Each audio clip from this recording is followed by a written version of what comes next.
Good morning students. नमस्कार। स्वागत है आपका अपने चैनल अपेक्स एकेडमी पर। आज हम बुद्धि के जो शेष सिद्धांत बचे हैं उनके बारे में पढ़ने वाले हैं। तो सबसे पहले जो मैंने लिखा है, पहला 3 सिद्धांत मैं करा चुका था आपको।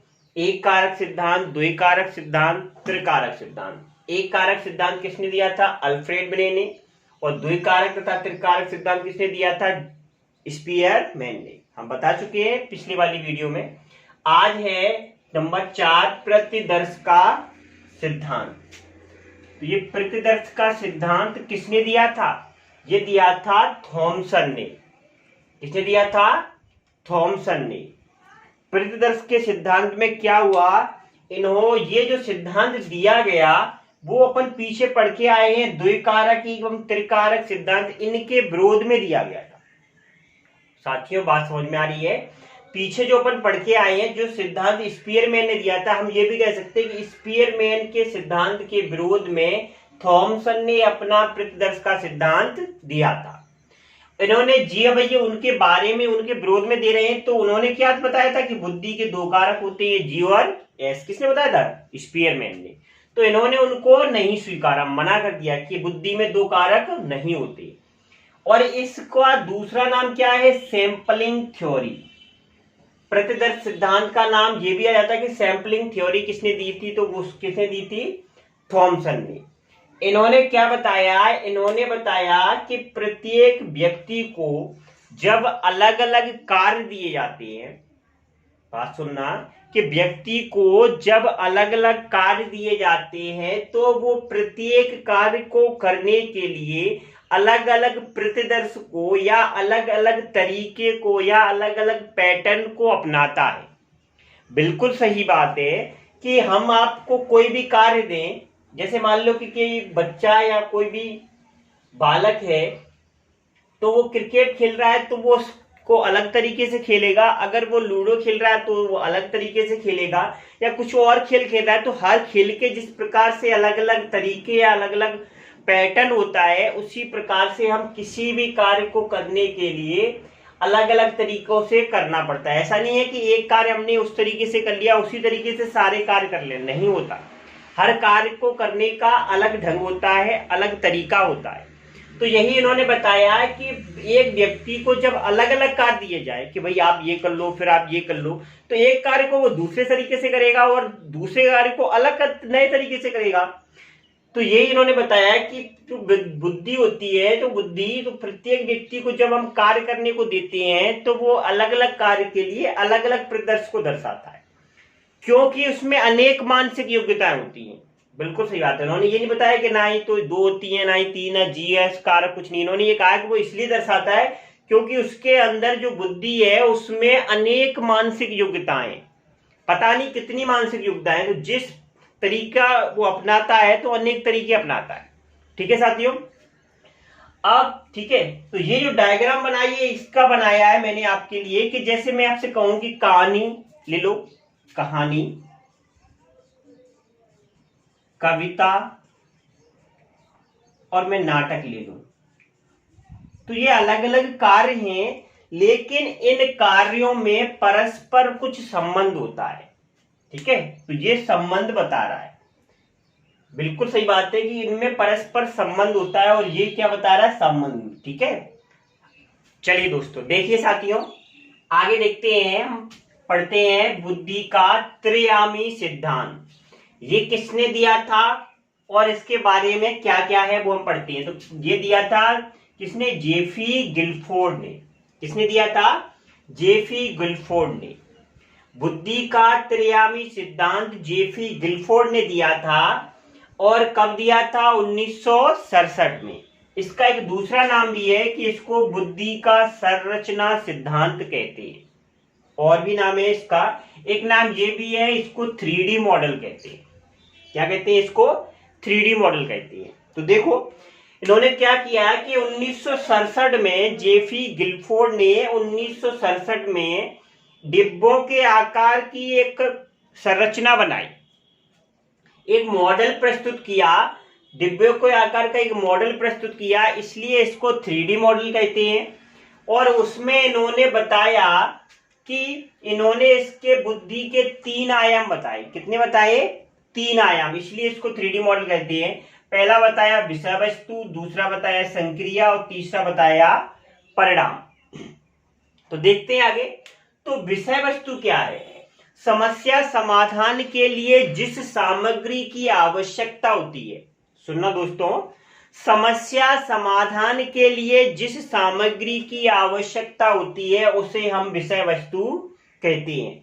अब वो विषय वस्तु कितने प्रकार की हो सकती है? इन्होंने बताया कि वो विषय वस्तु 4 प्रकार की हो सकती है। आकृति की होती है, हो सकती है, प्रतीकात्मक हो सकती है, शाब्दिक हो सकती है या व्यावहारिक हो सकती है। जैसे मैं आपसे कुछ बोल के प्रश्न पूछूं तो वो क्या हो गया? शाब्दिक हो गया ना, शाब्दिक विषय वस्तु। या मैं किसी की आकृति बना दूं और मैं आपसे प्रश्न पूछूं को बताओ बच्चों ये क्या है, तो वो कौन सी हो जाएगी? आकृति। या मैं किसी का चिन्ह लेके, प्रतीक लेके आऊं, जैसे मेरे पास कोई ये यही है तो मैं पूछूं ये प्रतीक है, किसका साइन है ये, तो मैं ये कहूं कि मैं साइन बना दूं किसी का भी, ठीक है, मैं बना दूं, ये बना दूं कि मैं ये किसका साइन है, बच्चों से पूछूं। या फिर मैं आपसे ये साइन बना दूं, मैं बच्चों से पूछूं ये किसका साइन है, तो ये कौन सी होगी? प्रतीक, मतलब प्रतीक है, ये किसी का प्रतीक है। तो ये विषय वस्तु हो गई। दूसरा है संक्रिया। अब विषय वस्तु मिल गई है हमको तो हमारे अंदर क्या होगी? संक्रिया, मतलब समस्या समाधान के लिए कि हमने प्रश्न पूछ दिया बच्चों से कि बताओ ये क्या है, तो बच्चा सोचेगा, और जो सोचेगा वही क्या है? संक्रिया। समस्या मतलब उस समस्या है जो हमारे सामने, इसका समाधान ढूंढने के लिए मस्तिष्क में जो मानसिक क्रियाएं रहती हैं उन्हीं को क्या कहते हैं? संक्रिया। अब ये कितने प्रकार की होती है? 5 प्रकार की। संज्ञान हो सकता है, स्मृति हो सकती है, अभिसारी चिंतन, अभिसारी चिंतन और मूल्यांकन। अभिसारी चिंतन होता है कि एक ही समय में अनेक दिशाओं में किया गया चिंतन, एक ही बार में बहुत सारी चीजें सोच लेना। और अभिसारी चिंतन होता है एक ही समय में एक दिशा में किया गया चिंतन। और मूल्यांकन। फिर देखते हैं परिणाम, इसको उत्पाद भी कह सकते हैं। तो समस्या समाधान के लिए जिस रूप में हमें हल प्राप्त होता है, ऐसे कहते सीधी सी बात है, सीधी सी सिंपल सी भाषा, कि समस्या समाधान किया हमने, समस्या आई हमारे सामने सबसे पहले, फिर हमने उसका समाधान किया और उसके बाद जो हमें रिजल्ट मिला, क्या कहूं, मतलब जो हमें रिजल्ट मिला उसको क्या कहते हैं? परिणाम। अब वो कितने प्रकार का हो सकता है? 5 प्रकार, 6 प्रकार का हो सकता है, सॉरी दोस्तों। तो वो इकाई के रूप में हो सकता है, वर्ग के रूप में हो सकता है, संबंध हो सकता है, कोई पद्धति हो सकती है, रूपांतरण हो सकता है और अनुप्रयोग हो सकता है। ठीक है, तो इस प्रकार क्या हुआ कि जेफी गिलफोर्ड द्वारा 1967 में 3D मॉडल बताया गया था बुद्धि का। और 1967 में उन्होंने क्या बताया कि बुद्धि के कितने, पहला कितना बताया था? विषय वस्तु में 4, फिर 5 बताए, फिर 6, तो कितने कारक बता दिए इन्होंने? 120। कब बता दिए? 1967 में। फिर उन्होंने 1977 में इनको बढ़ा दिया, तो ये 5 कर दिया, ये 5 और ये 6, तो ये फिर कितने कर दिए उन्होंने? 150 और जोड़ दिए उन्होंने, विषय वस्तु में एक और जोड़ दिया। फिर 1980 में जाके उन्होंने एक और जोड़ दिया विषय वस्तु में, तो ये कितने हो गए? 180 कारक। इस प्रकार से वर्तमान में जेफी गिलफोर्ड द्वारा बुद्धि के कितने कारक हो गए? 180। ठीक है साथियों, आगे बढ़ते हैं हम नेक्स्ट सिद्धांत बुद्धि का, जिसका नाम है बहुकारक सिद्धांत। बुद्धि का बहुकारक सिद्धांत ये किसने दिया था? ये थॉर्नडाइक ने दिया था। बुद्धि का बहुकारक सिद्धांत किसने दिया था? थॉर्नडाइक ने दिया था। और इसके कुछ और नाम है, इसे बहुखंड, बहुतत्व तथा मात्रात्मक सिद्धांत के नाम से भी जानते हैं। इसे थॉर्नडाइक द्वारा दिया गया था। और इन्होंने क्या बताया? इन्होंने बताया कि बुद्धि है, जो बुद्धि हमारी है वो असंख्य स्वतंत्र कारकों से मिलकर बनी है। इन्होंने बताया कि हमारी जो बुद्धि है वो असंख्य स्वतंत्र कारकों से मिलकर बनी है, क्योंकि प्रत्येक व्यक्ति में अनेक मानसिक योग्यताएं होती हैं। और इन्होंने ये बताया कि व्यक्ति जितने प्रकार के कार्य करता है, इन्होंने क्या बताया कि व्यक्ति जिस प्रकार से या जितने प्रकार के कार्य करता है उसमें उतने ही प्रकार की बुद्धि के तत्व विद्यमान रहते हैं। ठीक है, और इसी आधार पर इसे आणविक या परिमाणविक या बालू का सिद्धांत भी कहते हैं। किस आधार पर इन्होंने बताया था कि इन्होंने ये बताया था कि बालक जितनी प्रकार की मानसिक क्रियाएं करता है उतने ही बुद्धि के तत्व उसमें विद्यमान रहते हैं। और इन्होंने ये बताया कि बालक में बुद्धि का विकास 18 वर्ष की आयु तक हो जाता है। किसके अनुसार? थॉर्नडाइक के अनुसार। याद रखना दोस्तों, क्वेश्चन अभी कभी आएगा तो ये ऐसे लगाना है कि थॉर्नडाइक के अनुसार बुद्धि का विकास कितने वर्ष तक हो जाता है? तो 18 वर्ष की आयु तक हो जाता है। ठीक है साथियों, वैसे सामान्यतः देखा जाए तो बुद्धि का विकास लगभग 14 या 15 वर्ष की आयु तक हो जाता है, लेकिन थॉर्नडाइक के अनुसार बुद्धि का विकास 18 वर्ष की आयु तक हो जाता है। ठीक है साथियों, आज के लिए इतना ही।